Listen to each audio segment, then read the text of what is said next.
Florida, Georgia, folks. I shouldn't need to say anything else. And with David here, I make sure that I say it in the right order.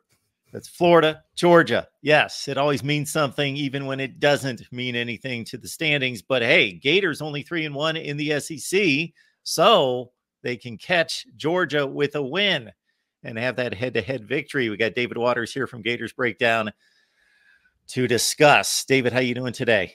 Good, Mark. Good. Yeah, you said Florida, Georgia. For Florida fans, it is always Florida, Georgia, but Florida is the designated home team this year, so it is officially Florida, Georgia as well this year.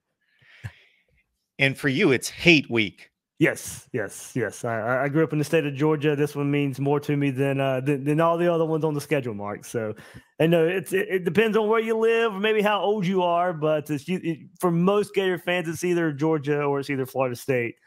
For me, it's not even really close. Yeah, and this is what this sport is all about.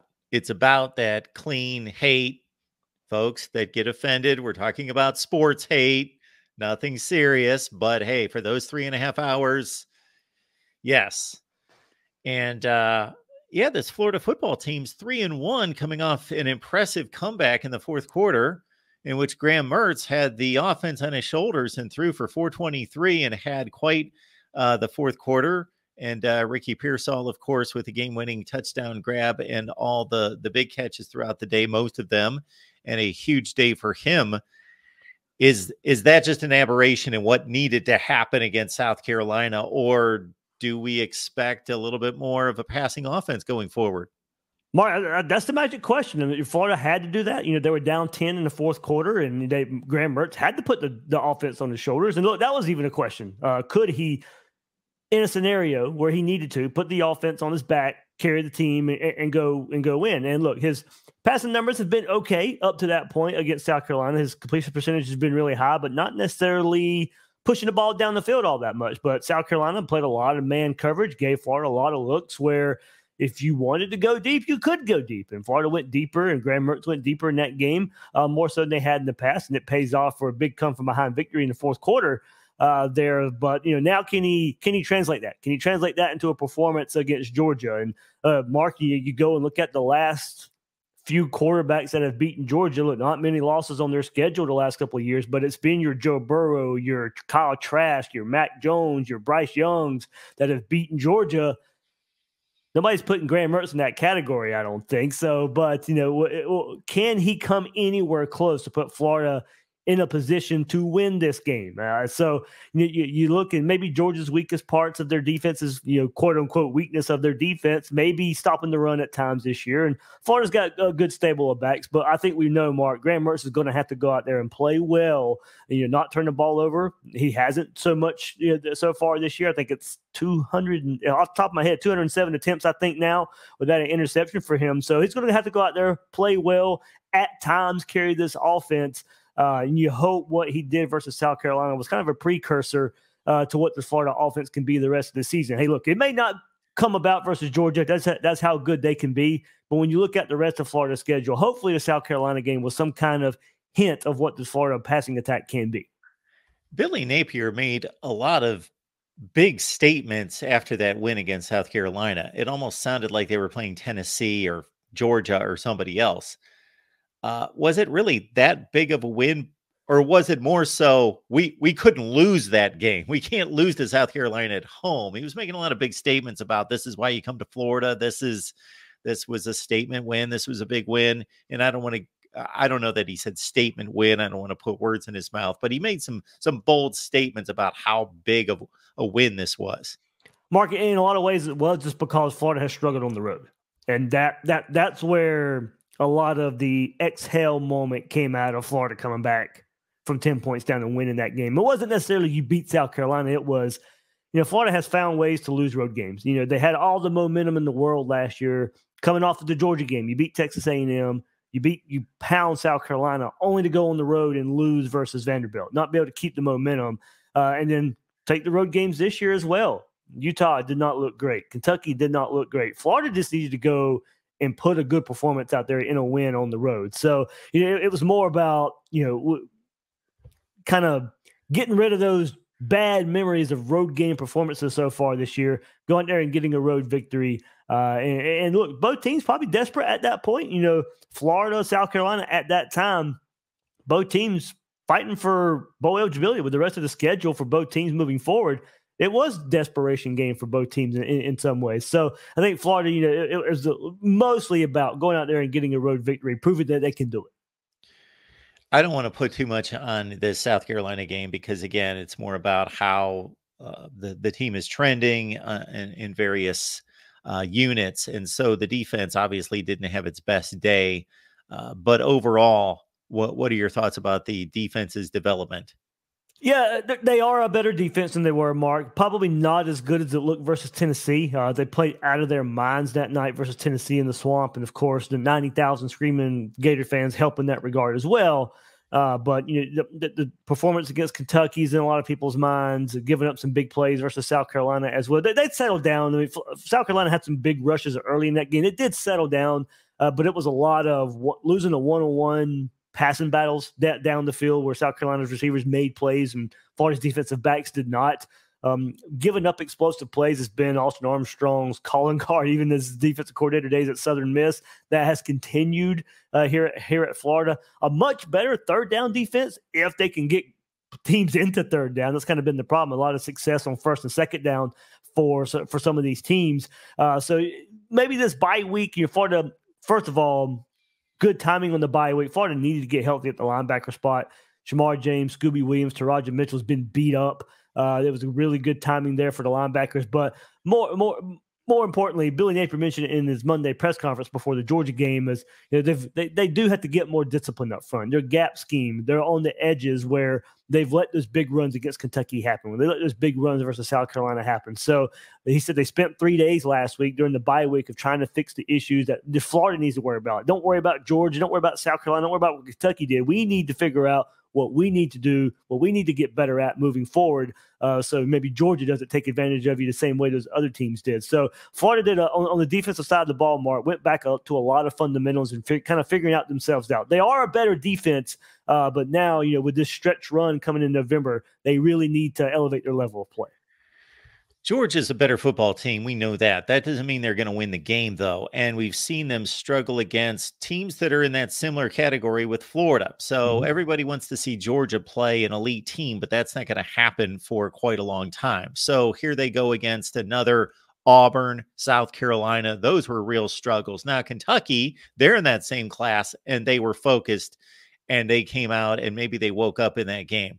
On the other hand, rarely a great player is a great player at any position, but rarely do we believe that losing a tight end, unless it's like a Kyle Pitts from a few years ago, is going to make a big difference. But Brock Bowers is just simply that good. And you take him out of that offense and you see where that team has struggled and had to pull games out in the fourth quarter. And it has to give you some hope. Yeah, but Mark, it certainly, makes the gap a little smaller. And that doesn't mean Georgia can't go out there and still win by 3 touchdowns. Of course they can, but it does give a little even more sliver of a hope for Florida to maybe stay in this game and maybe pull it out at the end. And Mark, you mentioned, you probably look at Georgia's struggles this year, besides that South Carolina game where they got down 14-3 at home and stormed back to win that game. They had some struggles away from Athens at Auburn. That's a tough place to play. This past week against Vanderbilt, probably not their best performance either, but they put together a performance and kind of ran away from that game, ran away from Vanderbilt in the fourth quarter of that game. But looking at Florida too, not great performance away from the swamp. So with Carson Beck and at quarterback, and now having to figure out how do you make up for the loss of Brock Bowers. We can say, I think we know they do have plenty of options. Their ground game's getting better. Do they lean on the ground game a little bit more? Do they rely on some of the skill players that they still have there? But now it's prove it. You got to go out there and prove it. Yes, they have options. Yes, they have different ways to make up for it. But how's the game going to play out to where they need to rely on one of those scenarios? And, is it going to be as easy if it's a close third quarter, fourth quarter game, if the security blanket, if the safety blanket for Carson Beck's not there in the name of Brock Bowers? Can they successfully pivot to another, way of playing late in the game when it's tight? So, you can certainly say Georgia has plenty of options, but you still got to see it come to fruition when that. And look, when you lose one of the best players in the country, Mark, you don't get better. Can you adjust? Sure, but you don't get better. So this is their first test in figuring out how they can go about putting an offensive game plan together without Brock Bowers. Fortunately for them, Ladd McConkey, who was missing for most of the season, came back 2 or 3 weeks ago. So he is pivotal in that receivers room. And Oscar Delp is obviously a guy that was highly recruited, but doesn't have, that production as of yet. Hate week. So for you kind of outlined why it's different for you. Why is it different for the typical Gator? For this one, I mean, this year, I mean, look, yes. Mark, this is Georgia. I mean, this is your in-conference rival. They're the top-ranked team in the country. You have a chance to go beat the number one team in the country. Forget that it's Georgia. I mean, you have a chance to go beat the number one team in the country right now. And Florida's, as an unranked team, they would be 26 in the AP, so they're one spot away, but they technically are unranked. Have never beaten a number one team as an unranked team. Florida's beaten a number one team, of course, but just never as an unranked team. So they could get that. Mark, I mean, trivia time. Maybe you know, maybe you don't know. Georgia's last regular season loss. It was against that Kyle Trask 2020 team. Yeah. Right. So it's been a while. You can even say, well, maybe Georgia's due for a regular season loss somewhere. And Florida fans are saying, hey, well, why not us? Why not us? So look, it's a rivalry game. You're playing the number one team in the country. You're looking for ways this program is taking steps under Billy Napier. Look, there's a lot of things you can point to. Yes, they are getting better in a lot of areas, but if you want to build some equity, if you want to make it even higher, go out there and beat the number one team. I mean, Florida's got a very, very tough schedule to finish the season out, Mark. They have Georgia, they have Missouri, they have LSU, FSU. I mean, that's 4 teams to end the season, all in the top 16 of the rankings right now, and throw in Arkansas at home. So it won't be an easy ending for this season for Florida, but you can build a whole lot of equity by getting one more win and getting bowl eligible, but also beating your most hated in-conference rival and the number one team in the country. And I'm not going to let you get me started on rankings, but I've got a full dissertation on rankings and why they drive me crazy, and that Florida's number 26. Well, they actually are number 26 because there's absolutely nothing different about Florida being at 26 than the other team being at 25. It's the same process of voting. They just choose to stop the list at 25. Yeah, right. Right. Yeah. All right. So they're an unranked team. All right. So we got David Waters here, Gators Breakdown. It is the best place to be for Florida football coverage. So whether you're a Florida fan, which if you know who David is, if you're a Florida fan and you're watching me, I don't think there's any question about that. But love the SEC, college football, want to keep up with the top brands. Gators Breakdown. It's right here on YouTube or your favorite audio platform. And this is a big deal in regards to recruiting, of course. So yeah, Mark. I mean, Florida just had a big battle win over Georgia this past weekend. L.J. McCray, 5-star defensive lineman out of Daytona, Mainland. Florida, Georgia, FSU battle here toward the end of his recruitment, and Florida gets him, Mark. And I mean, we've talked recruiting over the years and how much it means for Florida and how much it meant to keep an in-state 5-star type of talent away from Georgia, away from Alabama, away from Ohio State. All these schools have raided Florida over the last few years. It's got to stop at some point. If you're Florida State's and Miami want to get back, and you're starting to see trending in the direction of these in-state schools doing a little bit better in in-state recruiting. And for Florida, it was getting this big win over those type of schools with L.J. McCray. 6'6", 6'7" Mark, about 270 pounds. I mean, he towers over everybody when you sit and look at these, highlights on the huddle or whatever. I mean, of course, Mark, you sit there and watch those, and they put that little circle around players or whatever. You don't need that circle when you're watching L.J. McCray, because he just towers over everybody. He's very disruptive force. He's constantly in the backfield, which would, you would expect that to be at his size at the high school level. But Mark, I mean, he's gotten, his head coach has given him the Javon Curse label. I mean, if Javon Curse, what his production was at Florida, whether it be on the edge as a rusher or whether it be a traditional defensive lineman, you have a versatile defensive lineman that's just able to go out there and take over games. And that's what he's been able to do at the high school level and what Florida wants him to do, of course, at the next level. So, Mark, I think you're getting somebody who, at that size already can come in and play as a young guy. Florida's already proven this year with a Kelby Collins and a TJ Searcy good recruited, highly recruited guys, they'll go out there and play them, and those guys have done well so far. But you put one at this size again, I could see where, next year he's playing as a true freshman as well. So big in-state win over your rivals, Mark, and also a guy that I think can be an instant impact for the Gator defense next year. Folks, there's a reason that Gators Breakdown is a mainstay in Apple's top 50 list of best college football and most popular college football podcasts. So get there to Gators Breakdown, whether it be on YouTube or the audio version as well. We would enjoy it if you would like this video and subscribe here at the Voice of College Football as well.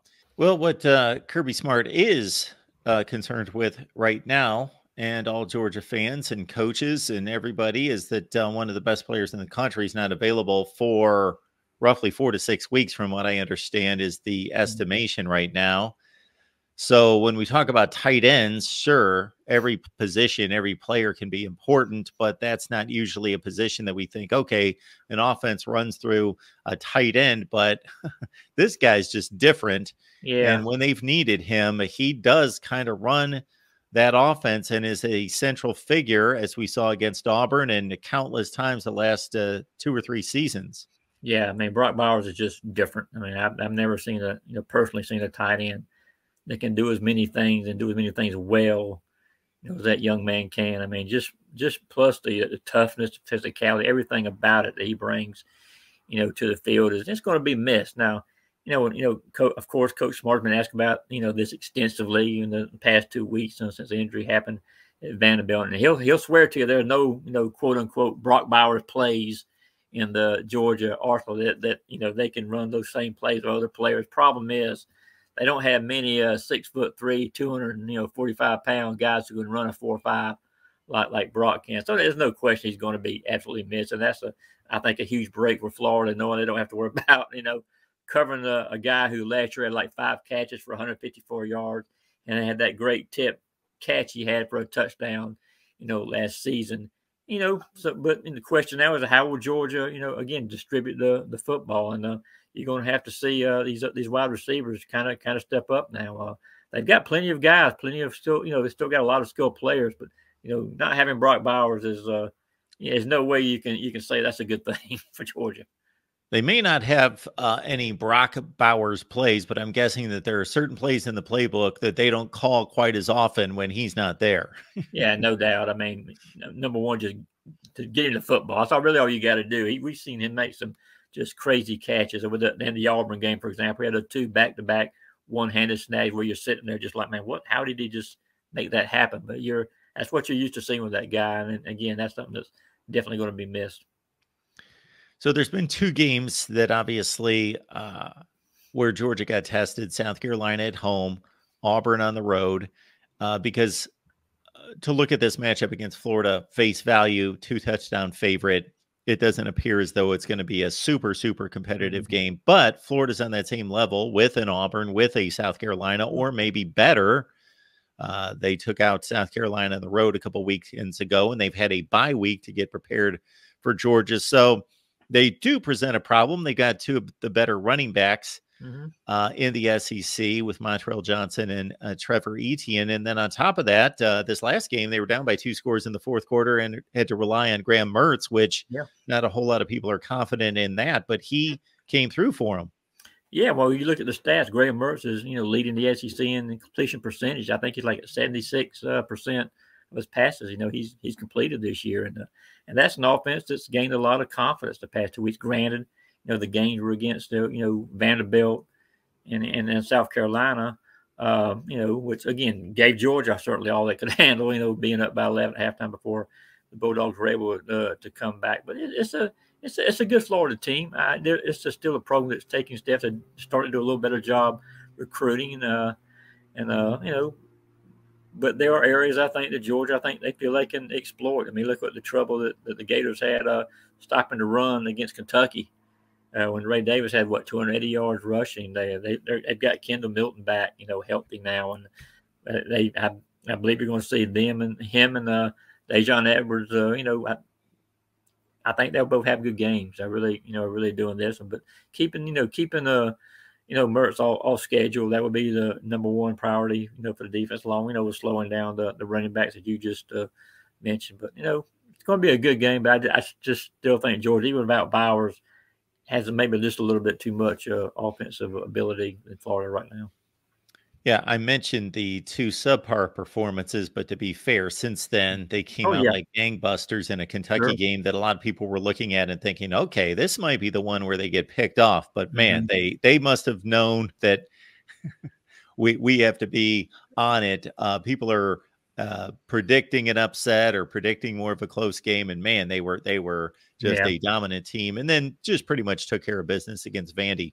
Yeah, no doubt. I mean, the Kentucky game did surprise a lot of people, including me. I mean, like I said, the Wildcats were coming in, playing their best ball of the season, but Georgia just really shut them down. I mean, the run defense, I've been a little bit critical of early in the season. They have really kind of stepped it up, and that's probably the biggest reason I feel confident about Georgia's chances is this weekend. Even though the too good of runners as the Gators have, Georgia so far not been run on much this year. If they can make Florida one-dimensional, that's going to make Georgia job that much easier. In a week from this week, we will do our best, Anthony, to reel you back in because Missouri's coming to town. Oh, and yeah. even though that doesn't appear to be, again, a game that is going to be close in the point spread, at least they've got a shot. They are the one team that's taking care of business to the point where that game will mean everything if they can pull off a major upset. But before we get to that, Anthony, and again, we'll save that for next week because it's all about the Gators. With Georgia, and it's a bit ridiculous for an undefeated team to be talking like this. What areas on either side of the ball do you think they believe need to be upgraded the most to be another championship team? Well, for Georgia defensively, is probably their perimeter defense a little bit. I mean, Georgia has been hurt with perimeter runs from time to time. We saw that, especially in the Auburn game, where the Tiger quarterbacks picked up some big plays. I think they had like 125 yards rushing, and most of that was around the edge. So that's an area they've got to tighten up. And there's still some time to time in the secondary they get hurt by some explosives that they want to shut down. But you look at the numbers, and Georgia is last in the SEC in sacks right now. I think, but a lot of that has had to do how quickly other teams have been trying to get the ball out, because they know Georgia's, defense is going to be on them pretty quick. But the sacks and, forcing more turnovers, more fumbles especially, that's an area I know Kirby Smart would like to see improve. Please subscribe to our SEC channel. The link's in the description down below, and like the content. So like the video. Appreciate you doing that. Anthony Dashner. You can catch Anthony at UGAsports.com on Rivals. All right, Anthony, appreciate you stopping by, breaking things down for us. Yes, sir.